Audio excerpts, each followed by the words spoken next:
لا حول ولا قوة إلا بالله العلي العظيم أعوذ بالله من الشيطان اللعين الرجيم بسم الله الرحمن الرحيم الحمد لله رب العالمين الصلاة والسلام على سید الانبیاء والمرسلین وسیدنا ونبینا وشفیعنا وطبیب نفوسنا وحبیب قلوبنا ومولانا ومولا الثقلین جد الحسن والحسین بالقاسم محمد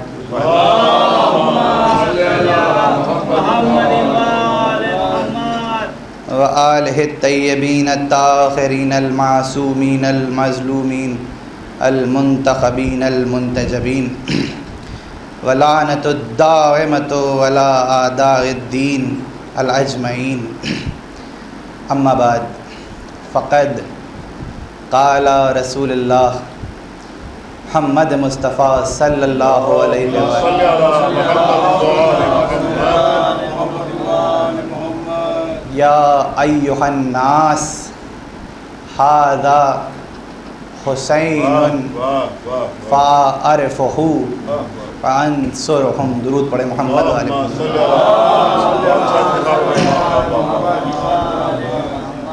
حاضرین مجلس، معزز سامعین کرام، امر الہی کو زندہ رکھنے والے عزادار، فرش اذاں پر آ کر روحانی وضو کرنے والے عزادار، قرآن کی معنویت سے اپنے وجود کو بلند تر کرنے والے عزادار، اذان ولایت پر لبیک کہنے والے عزادار، نماز عشق و مودت با جماعت ادا کرنے والے عزادار.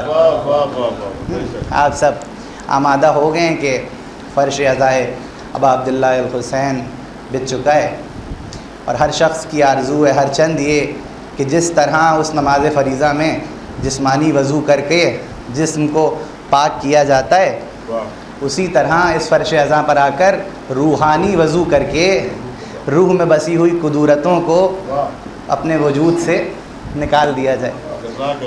تو اولاً ابتدائی طور پہ میں سب سے پہلے ایک سرنامہ سخن جس قول رسول کو میں نے بنایا، میں ابھی درمیان میں گزارش گزار ہوں، جو حضرات باہر کھڑے ہیں ان سے گزارش ہے کہ فرش عزاں پہ تشریف لے آئیں، اور جو افراد پیچھے متوجہ ہیں ان سے گزارش ہے کہ وہ مجلس کی طرف متوجہ ہو جائیں، اس لیے کہ بہار رحمت دونوں طرف برس رہا ہے، مگر منبر سے برسنے والی بہار زیادہ افضل ہے.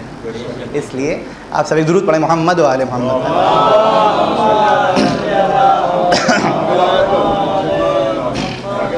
آپ حضرات سے گزارش ہے تھوڑا تھوڑا منبر کے قریب آتے چلے جائیں تاکہ آنے والوں کو دشواری نہ ہو. درود پڑھیں محمد و آل محمد.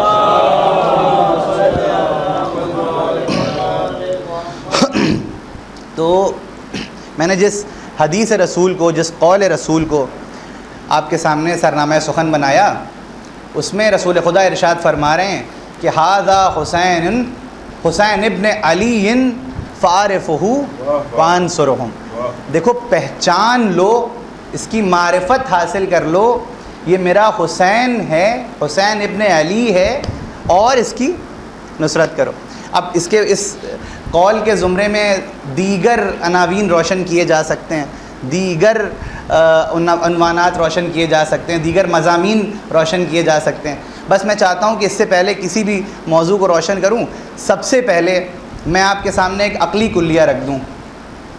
جب کسی چیز کو پہچاننے کی بات ہوتی ہے، جب کسی چیز کی معرفت کی بات ہوتی ہے، کسی چیز کے عرفان کی بات ہوتی ہے، تو عقلی کلیہ یہ ہوتا ہے کہ نقطۂ کمال سے نقص کی منزل کو تو پہچانا جا سکتا ہے، مگر نقص کی منزل سے کمال کو نہیں پہچانا جا سکتا.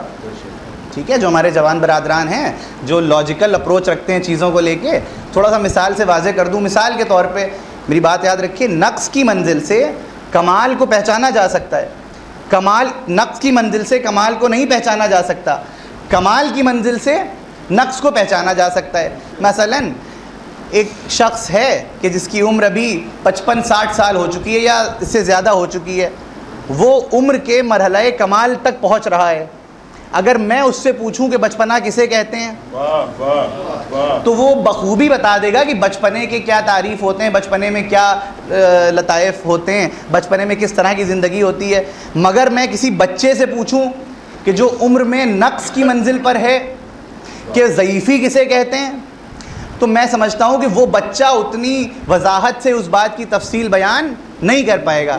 یعنی نقص کی منزل سے کمال کا تعارف نہیں ہو سکتا, مگر کمال کی منزل سے نقص کا تعارف ہو سکتا ہے. اب اس عقلی دائرے میں آپ سے پوچھوں کہ سید الشہداء ہیں نقطۂ کمال پہ فائز, اور آپ اور ہم جیسے کس و ناقص ہیں ناقص الوجود, تو پھر ممکن کیسے ہے کہ یہ ناقص الوجود اس نقطۂ کمال کی معرفت حاصل کرے؟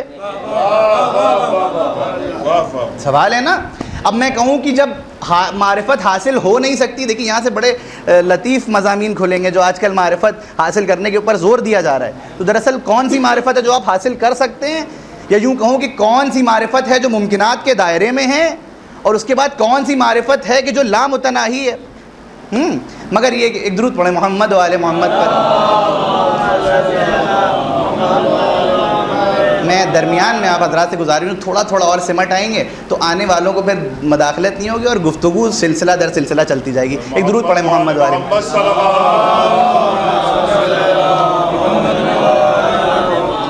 نقص کی منزل سے کمال کو نہیں پہچانا جا سکتا, یہ ایک عقلی دلیل ہے. اہل فلسفہ, اہل نظر, اہل دانش اس بات کو سمجھتے ہیں. اور کمال کی منزل سے نقص کو بخوبی پہچانا جا سکتا ہے. اب میں آپ سے کہوں کہ سید الشہداء تو کمال کی منزل پہ فائز ہیں, ذات حسین ابن علی بلکہ کمال کی منزل پہ فائز نہیں ہیں بلکہ منزل کمال خود ہیں. اور ان کو پہچاننا ہم جیسے ناقص الوجود کے لیے, اب یہ تکرار ہو گئی نا آپس میں, یا اور تھوڑی سی اپنی گفتگو کو مشکل کر لوں تاکہ میں جواب دینے میں مشکل پھنسے اور آپ کے سامنے بھی ایک نئی جہت سامنے آئے, علمی جہت سامنے آئے. مثال کے طور پہ رسول خدا نے ایک مشہور و معروف حدیث ہے جس کو سہارا بنا کے آج کل معرفت کے مضامین کو روشن کیا جاتا ہے, جس میں رسول خدا نے ارشاد فرمایا من مات ولم یعرف امام زمانہ مات میتۃ جاہلیہ, جو مر جائے اس کیفیت میں کہ اپنے وقت کے امام کی معرفت نہ حاصل کرے وہ جاہلیت کی موت مرتا. اور میں درمیان میں جملہ معترضہ پہ کہتا رہوں کہ اس حدیث کے زمرے میں اکثر ذاکرین حضرات پوری قوم کو جاہل قرار دے دیتے ہیں, جبکہ وہ یہ نہیں سمجھتے کہ خالق عقل کا کلیہ عقل میں نہیں سما سکتا, مگر یہ کہ ایک کمال کی منزل سے نقص کو پہچانا جا سکتا ہے, نقص کی منزل سے کمال کو نہیں پہچانا جا سکتا. ایک طرف رسول کہہ رہے ہیں دیکھو اس کو پہچانو یہ میرا حسین ہے, ایک طرف کہہ رہے ہیں جو وقت کے امام کی معرفت حاصل نہ کرے وہ جاہلیت کی موت مرا. اور اس کے بعد عقل یہ کہہ رہی ہے کہ کمال کو پہچانا نہیں جا سکتا, یا پھر میں کہتا ہوں عقل بھی نہیں کہہ رہی ہے, خود رسول نے ارشاد فرمایا کہ مجھ کو کسی نے نہیں پہچانا سوائے خدا کے اور علی کے. دیکھیے مرحلہ اور سخت ہو گیا یہاں پہ, اور یہ بھی فرمایا کہ علی کو کسی نے نہیں پہچانا سوائے خدا کے اور میرے. تو اب میں رسول خدا سے دست ادب جوڑ کر سوال کروں کہ ایک طرف تو کسی نے نہیں پہچانا اور ایک طرف کہا جا رہا ہے کہ پہچانو, تو یہ پہچاننے اور نہ پہچاننے کی بحث کھڑی کیسے ہو رہی ہے؟ تو میں کہتا ہوں میں اس کے لیے ایک مثال قائم کرتا ہوں, علمی اور عقلی مثال قائم کرتا ہوں. آپ خود اپنے معیار اپنے اذہان ذہنی کے اوپر غور کر کے اس کا تجزیہ کر لیجئے گا. میں آپ سے ایک سوال کروں, آپ سمندر کے قریب جائیے, بہت آسان سی سطحی مثال, اور سمندر میں ایک کشکول ڈالیے, ایک کوزہ ڈالیے, تو میں آپ سے پوچھوں کیا اس کوزے میں پورا سمندر سما جائے گا؟ تو آپ کہیں گے کہ نہیں بھائی ممکن کیسے ہے کہ اس کوزے میں سمندر سما جائے, مگر میں کہوں گا کہ نہیں, اتنا سمندر اس کوزے میں سما جائے گا جتنا اس کوزے کا ظرف ہوگا. بس میں کہتا ہوں کہ جب کوزے میں اتنا سمندر سمائے گا جتنا اس میں ظرف ہوگا, اب میں کہتا ہوں کہ آپ اپنے اذہان کے اپنے ذہنوں کے کوزے کو فضائل اہل بیت کے سمندر میں ڈال دیجئے. جتنا آپ کے ذہن میں وسعت ہوگی, جتنا آپ کی عقل میں وسعت ہوگی, اتنا معرفت حاصل ہو جائے گی. مگر اس کا مطلب یہ نہیں ہوگا کہ جو نہیں سمایا وہ عقل میں نہیں آیا. جو نہیں سمایا وہ عقل میں نہیں آیا, بلکہ میں کہتا ہوں کہ جتنا سمجھ میں آئے اس پہ شکر کریے, اور جتنا نہ سمجھ میں آئے اس پہ اعتراض نہیں, دعا کریے کہ خدا آپ کے ظرف کو بڑھا دے, خدا آپ کے ظرف میں وسعت پیدا کر دے, خدا آپ کے ذہن میں اتنی بالیدگی عطا کر دے کہ آپ کو اوصاف معصومین سمجھ میں آئیں, ورنہ آپ اور ہم کیا اور ہماری ناقص عقلیں. اب میں کہتا ہوں اسی معیار پہ, اسی محور پہ تولیے, جتنا ظرف میں وسعت تھی اتنی معرفت حاصل ہو گئی. بس میں کہتا ہوں اسی کا حکم ہو رہا تھا کہ جس نے نہیں پہچانا وہ جاہلیت کی موت مرا. یعنی جس کے اوصاف کے سمندر سے کوزہ مل جانے والے کو جاہلیت کی موت سے نجات مل جائے. یہ علمی پہلو ہے, میرے پاس وقت نہیں ہے کہ میں اس کے اور دیباچے کھولوں, بس سرخی کے طور پہ یہ بات میں نے قائم کر دی. اور اس کے بعد جتنا نہ سمجھ میں آئے اس لامتناہی کا اعتراف کرتے چلے جائیے, اس پہ اعتراض نہ کریے. یہ آپ کو اور میری عقل کا معاملہ ہے کہ ہمارے اندر اتنا ظرف نہیں تھا, مگر یہ کہ بہرحال جتنا سمجھ میں آئے اتنا سمجھیے اور اس پہ شکر کریے کہ خدا نے آپ کو اتنی صلاحیت عطا کری. دیکھیے یہ کوئی جذباتی باتیں میں آپ کے سامنے نہیں پیش کر رہا, میں نے پہلے عقلی کلیہ رکھا اور پھر رسول کی بات ایک سامنے رکھی, اس کا سہارا لیا. ایک درود پڑھیں محمد و آل محمد.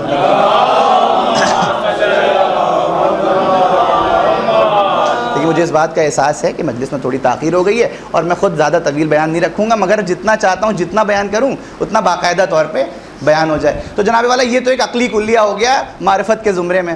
اب اس کے بعد رسول نے فرمایا کیا, من ماتا ہادہ حسین ابن علی فعرفوہ, پہچانو یہ میرا حسین ہے. اب یہ تو ہو گیا فعرفو یعنی عرفہ کے جو مصدر ہے اس کے زمرے میں چند باتیں ہو گئیں.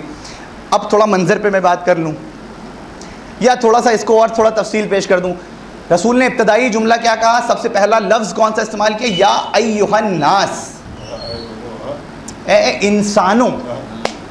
رسول نے یہ نہیں کہا کہ یا ایھا الموجودات, اے موجود لوگوں یا اے حاضرین. رسول نے کہا یا ایھا الناس, یعنی رسول نے یہ بات طے کر دی کہ اب جب تک کرۂ ارض پر لفظ انسانیت باقی ہے تب تک اس پورے انسانی وجود پر فرض ہے کہ سرکار سید الشہداء کی معرفت حاصل کرتا چلا جائے.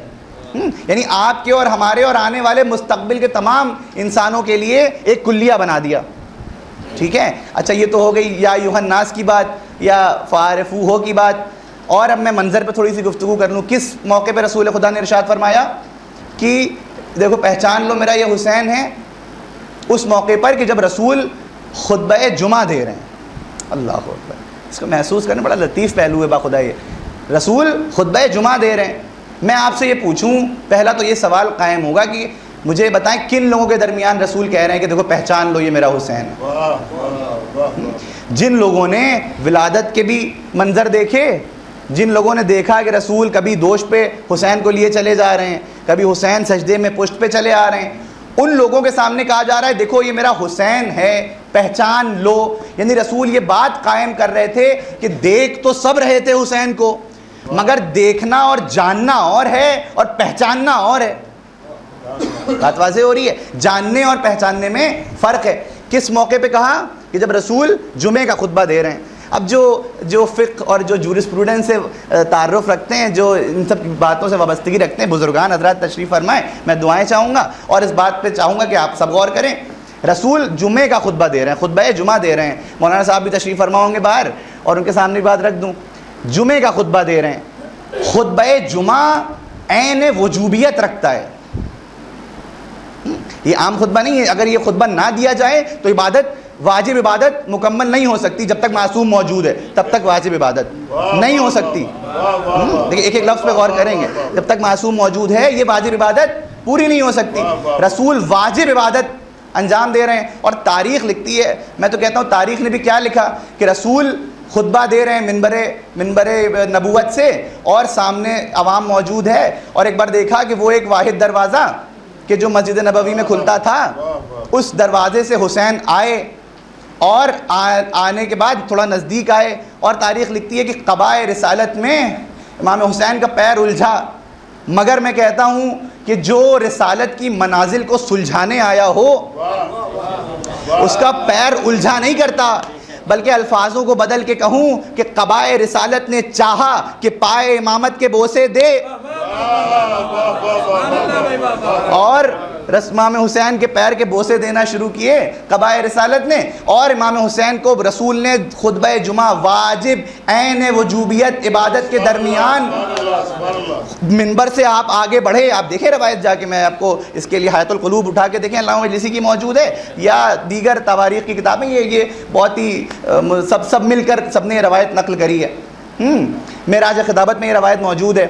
تو رسول خدا اترے منبر سے درمیان خطبہ میں، اور میں ابو ذر بھائی اس پہ غور چاہوں گا کہ آپ غور کریں اس پہلو پہ. رسول خدا منبر سے اترے، امام حسین کو گودی میں لیا، اور گودی میں لینے کے بعد پھر سے منبر پہ آئے، اور منبر پہ آنے کے بعد خطبے کی ابتدا پھر سے نہیں کری، بلکہ میں یوں کہوں کہ خطبے کو منقطع نہیں کرا، بلکہ خطبے کو وہیں سے شروع کیا جہاں پر روکا تھا. لوگ کہتے ہیں خطبے کو منقطع کہتا، میں کہتا ہوں خطبے کو منقطع نہیں کرا بلکہ خطبے کو مرصع کر دیا. ایک درود پڑھیں محمد و آل محمد پر.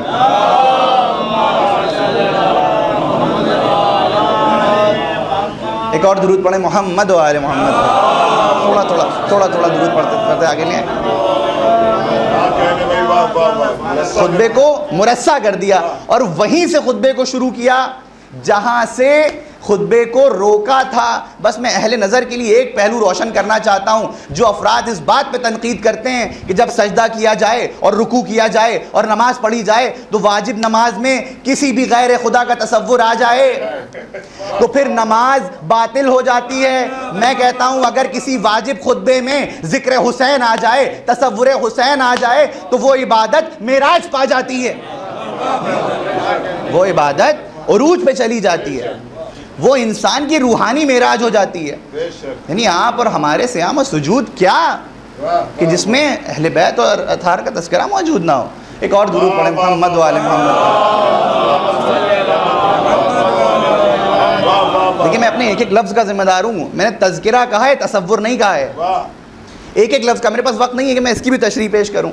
جس میں اہل بیت کا تصور نہ موجود ہو اس عبادت کو آپ کیا تصور کریں گے. مگر یہ اب پھر اس کے بعد آگے بات بڑھی. پھر رسول خدا واپس منبر پہ آئے اور وہیں سے خطبہ شروع کیا کہ ھذا حسین فاعرفہ.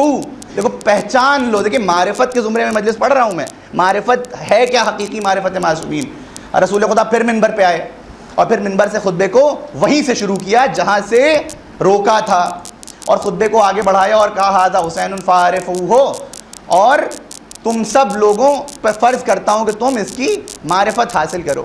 اب چونکہ معرفت کے زمرے میں گفتگو ہو رہی ہے، میں چاہتا ہوں تھوڑی سی باتیں، آواز میری بھی ساتھ نہیں دے رہی، مسلسل مجالس چل رہی ہیں، مگر تھوڑی دیر میری طرف متوجہ رہیں.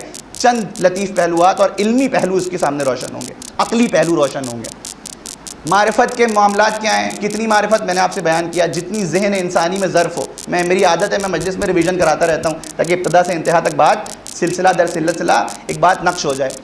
جتنی ذہن میں سکت ہو اتنی معرفت، اور جتنی نہ ہو سکے اس کے لیے دعا کریں کہ ظرف میں بڑھاوا ہو جائے. مگر میں کہتا ہوں پھر بھی آپ لاکھ معرفت حاصل کرنے کی کوشش کر لیجئے، مگر اس کے بعد بھی معرفت کے مدارج طے ہوں گے اور ہر ایک کا ظرف ذہنی سطح اپنے حساب سے معرفت حاصل کرے گی. اور اس کی سب سے بڑی دلیل یہ ہے کہ رسول خدا نے ارشاد فرمایا، ایک مشہور حدیث رسول خدا محمد مصطفیٰ صلی اللہ علیہ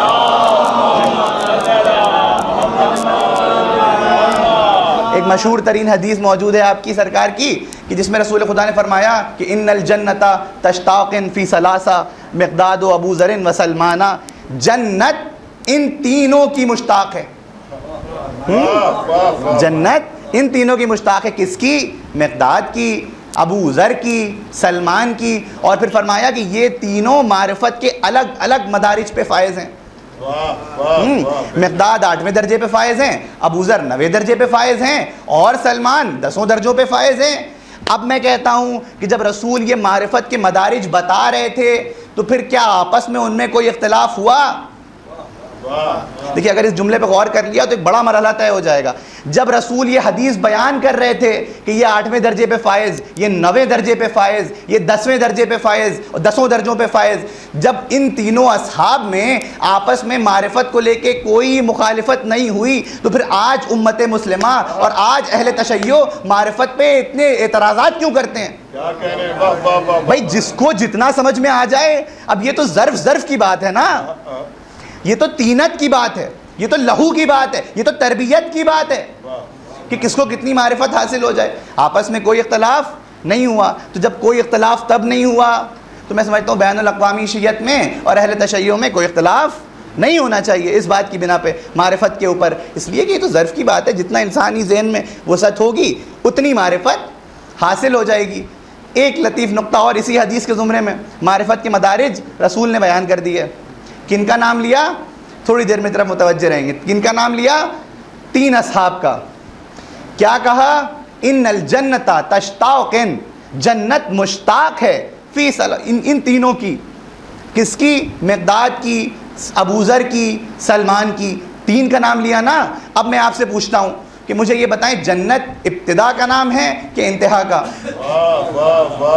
غور کریں آپ اس پہلو پہ. جنت ابتدا کا نام ہے، جنت ابتدائی مرحلہ ہے کہ انتہائی؟ اب فلسفیانہ گفتگو مجھے چھیڑنی نہیں ہے یہاں پہ، مگر بہرحال جو عناوین اور جو علوم قرآن سے نکالے جائیں گے کم سے کم اس کی تشریح یہی ہوگی کہ جنت ایک آخری مرحلے کا نام ہے، اور اس آخری مرحلے کو پانے کے لیے ضروری کیا ہے؟ آپ کہیں گے کامیاب زندگی. یعنی جس کی زندگی کامیاب ہو جائے اس کی انتہا جنت ہے، جس کی زندگی ناکام ہو جائے اسی کے متضاد اس کی انتہا جہنم ہے. اب جب رسول نے یہ کہا کہ جس کی ان تینوں کی جنت مشتاق ہے تو کم سے کم آپ یہ کہیں گے کہ ان کی زندگی کامیاب تھی. ان تینوں کی زندگی کامیاب تھی. اور ان کی زندگی پہ غور کریے، ان کی زندگی کا دستور کیا تھا، ان کا طرز زندگی کیا تھا.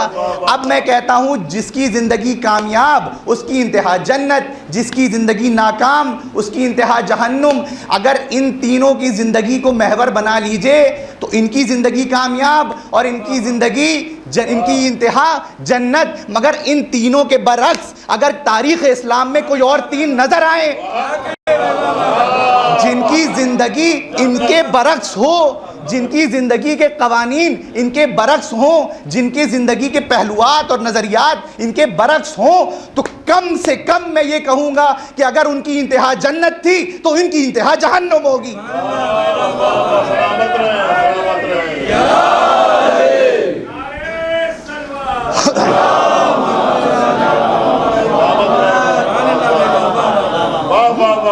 دستور زندگی، قوانین زندگی، پہلوات زندگی کی بات کر رہا ہوں میں کسی ایک اہم واقعے کی بات نہیں کر رہا. میں تو یہ دیکھوں گا کہ یہ 3 جب اس دروازے سے گزرتے تھے تو سلام کرتے تھے.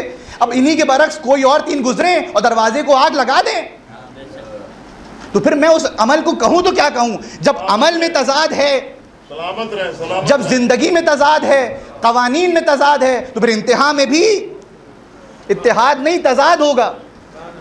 دیکھیے ساری عقلی دلائل اس پہ غور کریں آپ حضرات. اس کا انتہا بھی اتحاد نہیں ہو سکتی، اس کی انتہا بھی پھر اس کا تضاد ہے. تو حضرات معرفت کے یہ مدارج رسول خدا نے بیان کرے اپنی حدیث میں. ایک درود پڑھیں محمد و آل محمد پر.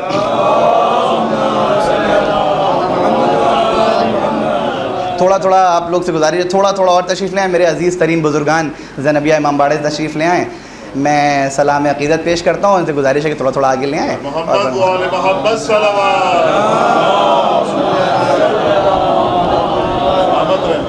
تو کم سے کم، میں نے کہا کم سے کم، دیکھیے اس کے بھی علمی پہلوات روشن ہو سکتے ہیں اور بڑی ابحاث کھل سکتی ہیں، بڑے دیباچے کھل سکتے ہیں اور مقالات لکھے جا سکتے ہیں اس کے اوپر، اور علماء کر رہے ہیں وہ اپنا کام. ہم جیسے چھوٹے چھوٹے ذاکر انہی مقالات کو پڑھ کے آپ کے سامنے باتیں پیش کر دیتے ہیں. مگر یہ کہ عقلی تجزیہ تو کرنا ضروری ہے نا. اب میں کہتا ہوں کہ اسی معرفت کے زمرے میں بس ایک تھوڑا سا فلسفیانہ پہلو روشن کر دوں اور اس کے بعد گفتگو کو تمام کر دوں گا. رسول نے کیا کہا؟ میں بار بار حدیث دہرا رہا ہوں. رسول نے کیا کہا؟ ھذا حسین فارفوہ. دیکھو پہچان لو یہ میرا حسین ہے. اللہ اکبر. خالی اس قول رسول پہ آپ غور کریں تو پوری شریعت سمٹی ہوئی ہے اس جملے میں. پہچان لو یہ میرا حسین. معرفت کے معاملات جب فلسفے میں آپ چیک کریں گے، اور جو اہل فلسفہ اور اہل منطق اور اہل نظر اور اہل علم، اگرچہ یہاں پہ سارے حضرات عالم شخصیت بیٹھی ہوئی ہیں، اشخاص بیٹھی ہیں، تو جب آپ معرفت جو فلاسفی میں دلچسپی رکھتے ہیں، ہمارے جوان برادران جو لاجیکل اپروچ رکھتے ہیں، ان کے لیے بھی ایک چیز بیان کرتا چلوں. معرفت کی ابتدا دیکھیں، معرفت بنا ہے لفظ عرفہ سے. اسی سے عرفان کے سفر کی بات ہوتی ہے، اسی سے تعارف بھی ہوتا ہے ابتدائی مرحلے میں، اور اسی کے درجات طے کر کے انسان ایک باکمال عارف بھی بنتا ہے. تو معرفت کے معاملات ہوتے کیسے ہیں؟ ابتدائے معرفت میں یہ تھوڑا سا فلسفیانہ پہلو ہے، مگر ضروری ہے یہ بات بھی یہیں سے روشن کر دی جائے. ایک درود پڑھے محمد و آل محمد. معرفت کے جب پہلو روشن کیے جاتے ہیں تو ابتدائے معرفت یعنی تعارف کے لیے استعمال ہوتا ہے عقل کا. دیکھیں غور کریں گے اس پہلو پر. ابتدائے معرفت کے لیے سب سے پہلے عقل کا استعمال ہوتا ہے، اور بغیر عقل کوئی کام ہو بھی نہیں سکتا. اس لیے اسلام عاقلوں کا دین ہے نا، جاہلوں کا دین نہیں ہے. مگر میں کہتا ہوں کہ معرفت کی ابتدا عقل پر مبنی ہوتی ہے، عقلی دلائل پر مبنی ہوتی ہے. مگر جیسے جیسے سفر عرفان طے ہوتے جاتا ہے، جیسے جیسے انسان معرفت حاصل کرتا چلا جاتا ہے، عقل عاجز آنے لگتی ہے. جس کا دل چاہے اس میں مجھ سے بات کر سکتا ہے بعد میں، اور میں اس کے جو فلاسفیکل چیپٹرز ہیں وہ کبھی اور کسی موقع پہ پیش کروں گا. مگر یہ کہ بس ایک خاکہ بنا دوں، ابتدائے معرفت عقل پہ رکھی جاتی ہے، اس کو عقل کے معاملات اور عقلی تجزیے پہ رکھا جاتا ہے. مگر جیسے جیسے سفر عرفان طے ہوتا ہے، جیسے جیسے انسان نقطۂ کمال کی معرفت حاصل کرتا جاتا ہے، ویسے ویسے عشق بڑھ کے سہارا دینے لگتا ہے اور عقل اپنی عاجزی کا اظہار کرنے لگتی ہے. اس کی ایک بہت اہم دلیل دیتا چلوں. اہل فلسفہ جب یہ چیزیں لکھتے ہیں فلسفی میں تو وہ عقل اور عشق کی جنگ جب لکھی جاتی ہے، یعنی عقل اور عشق جب ایک دوسرے کے مقابل کھڑے ہو جائیں تو بہت سے پہلو روشن کیے جاتے ہیں. مگر لکھا یہ جاتا ہے کہ جب عشق اپنی انتہا پہ پہنچتا ہے، میں نے پھر کہا ابتدائے عشق بغیر عقل نہیں ہو سکتی، مگر انتہائے عشق پہ عقل ساتھ نہیں دے سکتی. اور اس کا سب سے بڑی دلیل میں کہتا ہوں کہ قرآنی واقعے کو میں علامہ اقبال کے 2 مصروں میں پرو کے آپ کے سامنے پیش کر دوں. اقبال صاحب فرماتے ہیں کہ ہاجرہ دور سے کھڑی دیکھ رہی ہیں، ابھی مصرع پیش کرتا ہوں، منظر پہلے پیش کر دوں. ہاجرہ دور سے کھڑی دیکھ رہی ہیں، نمرود نے آگ لگوائی اور ابراہیم کو پھینکا جانے والا ہے. اور ادھر اقبال صاحب کہتے ہیں بے خطر کود پڑا آتش نمرود میں عشق، عقل ہے محو تماشا لبے بام ابھی.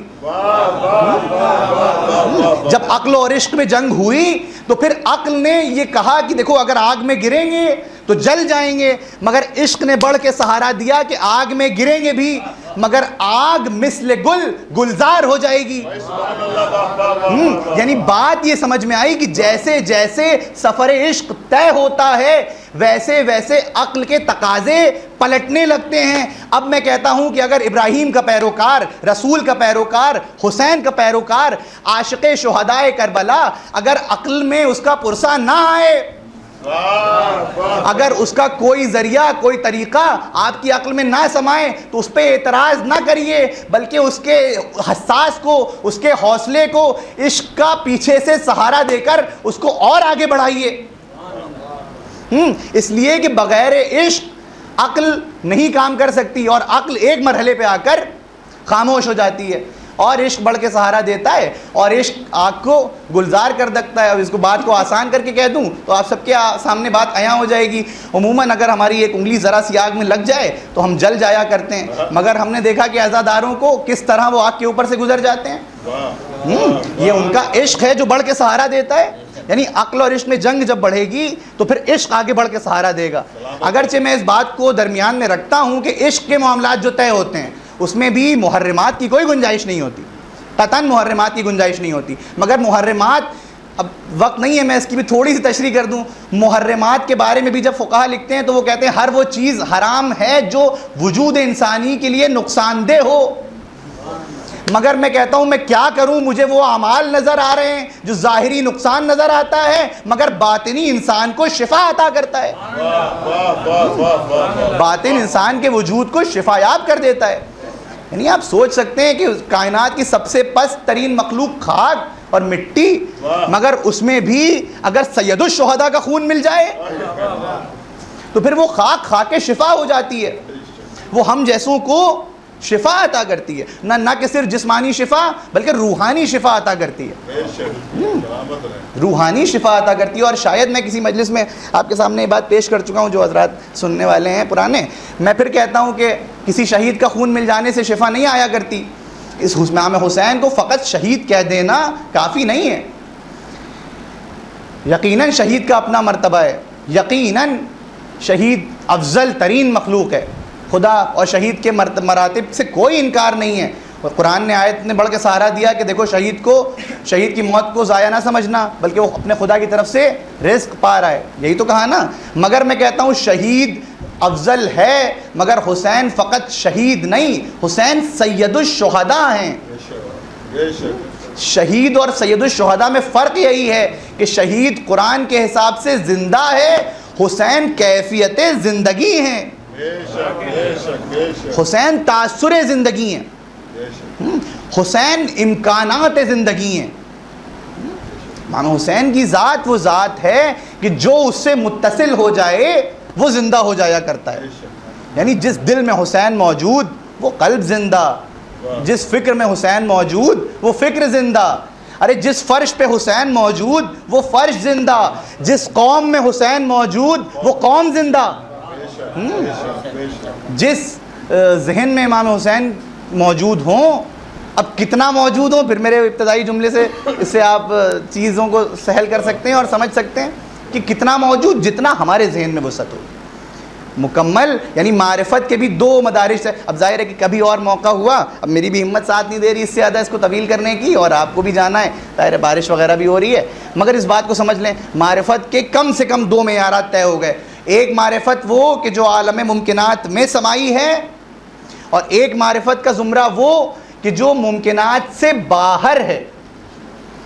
ہر پہلو اور ہر وصف اور ہر فضیلت, یا یوں کہوں کہ تمام فضائل, تمام اوصاف آپ کو اور ہمیں سمجھ میں نہیں آ سکتے. سمجھنے کی کوشش کریں مگر یہ کہ اس پہ اعتراض نہ کریں.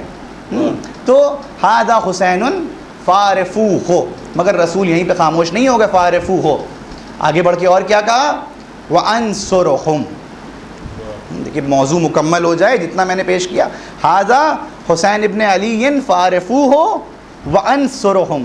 دیکھو یہ حسین ہے, اس کو پہچان لو اور اس کی معرفت اس کی نصرت کرو. دیکھو یہ حسین ہے, اس کی معرفت حاصل کرو اور اس کی نصرت کرو. بس میں کہتا ہوں قسم خدا کی نگاہ رسالت سے محمد مصطفیٰ صلی اللہ علیہ وسلم,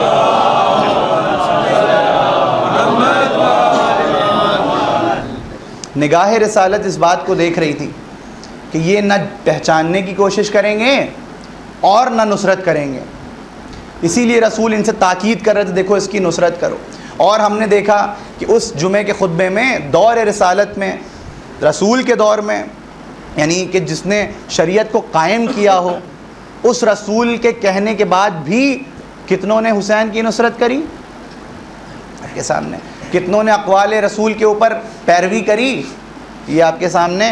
تو میں کہتا ہوں ایک نقطہ یہاں سے بھی روشن ہو سکتا ہے کہ اگر کسی معصوم کے قول کے اوپر کوئی اقلیت اس کی اتباع کرے, یا کوئی مائنورٹی کسی کمیونٹی کی چھوٹی سی تعداد اگر اس پہ عمل کرے اور اکثریت چھوڑ دے, تو اس کے اوپر تعجب نہ کریے گا. اس پہ تعجب کرنے کی کوئی ضرورت نہیں, اس لیے شیوا ہمیشہ سے رہا ہے. رسول نے کتنوں کے سامنے کہا مگر کتنی قلیل سی تعداد آپ کے سامنے آئی. کتنوں کے سامنے آپ نے جناب امیر کی ولایت کا تعارف کروایا, من کنت مولا فہذا علی مولا. اب میرا موضوع نہیں ہے, ورنہ یہ تو اپنے آپ میں ایک لطیف پہلو ہے اور تمام موالیان کے دل مسرور ہو جاتے ہیں اس کو سننے کے بعد.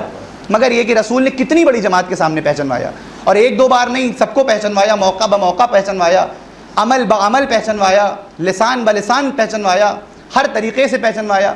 مگر بالآخر کتنوں نے پہچانا؟ تھوڑی سی تعداد میں.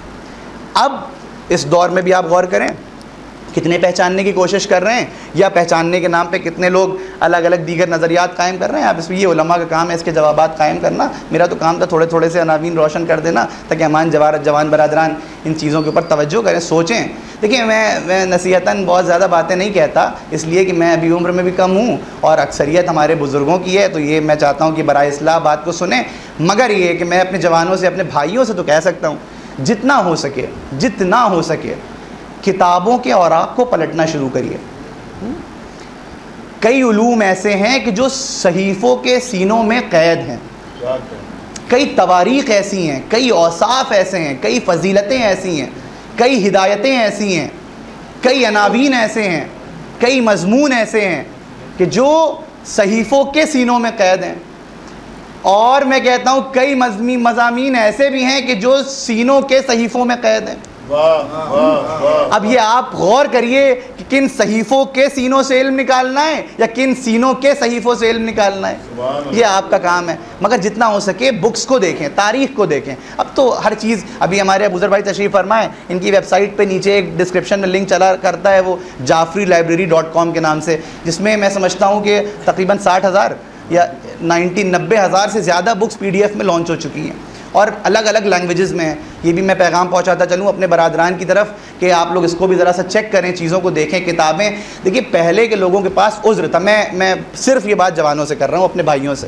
پہلے کے لوگوں کے پاس عذر تھا کہ ان کے پاس وہ وسائل اور وہ ذریعے نہیں تھے کہ وہ علم حاصل کر سکیں. مگر آج آپ کے اور ہمارے پاس کوئی عذر نہیں ہے. آپ کے ہاتھ میں آئی فون ہے، آپ کے پاس آئی پیڈ رکھا ہوا ہے، اب آپ اس میں گیم کھیل رہے ہیں تو یہ آپ کے ظرف کا مسئلہ ہے. آپ اس میں کتابیں کھولیں، دیکھیں. حالات بہت زیادہ سنگین ہیں. جتنا مطالعہ کریں گے، جتنا معصومین سے توسل کریں گے، حقائق خود بخود آپ کے ذہنوں میں سامنے آتے چلے جائیں گے، آپ کو نظر آتے چلے جائیں گے. اس پہ غور کریں. ایک درود پڑھیں محمد و آل محمد.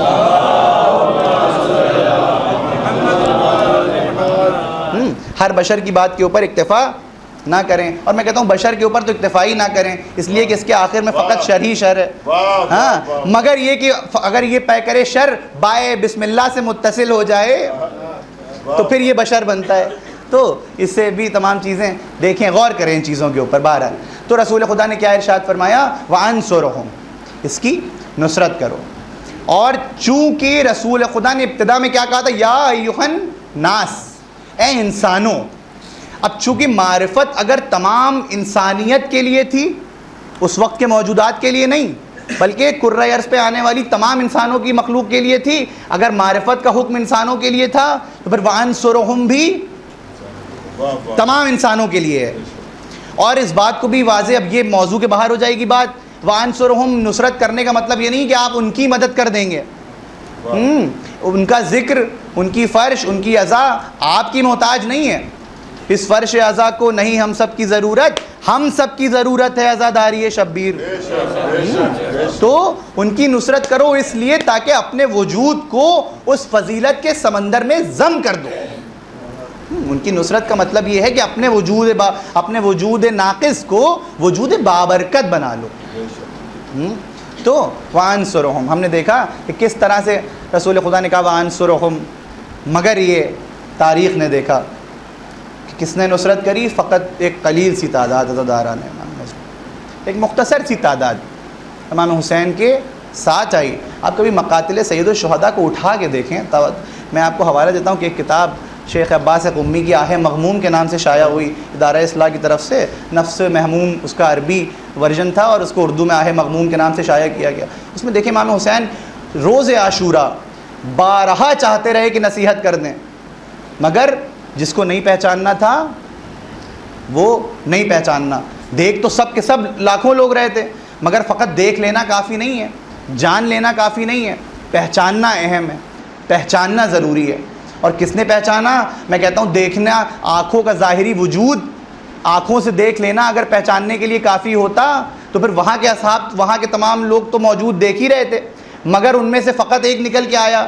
مگر میں کہتا ہوں جس کو پہچاننا تھا اس کی نگاہ قلب، اس کی بینش قلب نے کوفے میں دیکھ لیا، اور وہاں سے حبیب ابن مظاہر اسدی جو کہ سامنے سے نہیں دیکھ رہے تھے مگر نکل کے آئے. کیوں؟ کیونکہ نگاہ معرفت سے دیکھ رہے تھے اور ان کو وہ قول رسول یاد تھا وَأَنصُرْهُمْ، دیکھو اس کی نصرت کرو. اور تاریخ نے دیکھا کہ کس طرح سے ان اصحاب نے حق کے نصرت بھی عطا کرا۔ ہاں عزاداروں، بس میں نے بات کو مکمل کیا، بس میں ربط مصائب ہو گیا۔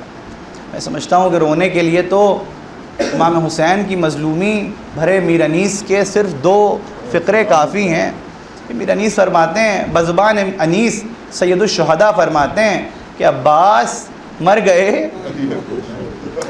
علی اکبر جدا ہوا، ارے ہم سے کسی نے یہ بھی نہ پوچھا کہ کیا ہوا۔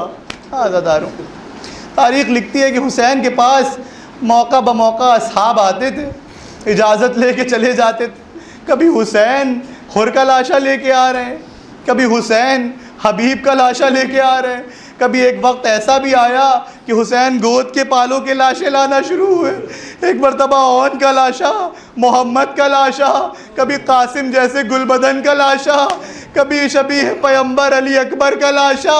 تاریخ لکھتی ہے جب سب کے لاشیں لا چکے تو ایک مرتبہ ایک موقع ایسا آیا کہ لشکر کا قافلہ سالار، لشکر کا سالار، لشکر کا علمدار ہاتھ جوڑے کھڑا ہے۔ عزادارو، عباس ابوالفضل عباس علمبردار علیہ السلام کا علم سجا ہے۔ ایک وقت ایسا آیا کہ آقا عباس امام حسین کی خدمت میں ہاتھوں کو جوڑ کر کھڑے، آقا اب برداشت نہیں ہوتا، آقا دیکھا نہیں جاتا کہ جن کو گود میں پالا، جن کو فن جنگ سکھائے، آج ان کے لاشیں لانے پڑ رہے ہیں۔ ایک مرتبہ امام حسین نے کہا، بھیا عباس میں تم کو اجازت کیسے دے دوں، تم تو میرے لشکر کے علمدار ہو۔ ایک مرتبہ عباس نے فنظر جنوب و شمال، ایک مرتبہ دائیں جانب دیکھا، بائیں جانب دیکھا، اور جب مظلومی بھرا جملہ کہا، آقا ارے اب وہ لشکر کہاں رہا جس کا میں علمدار ہوا کرتا تھا۔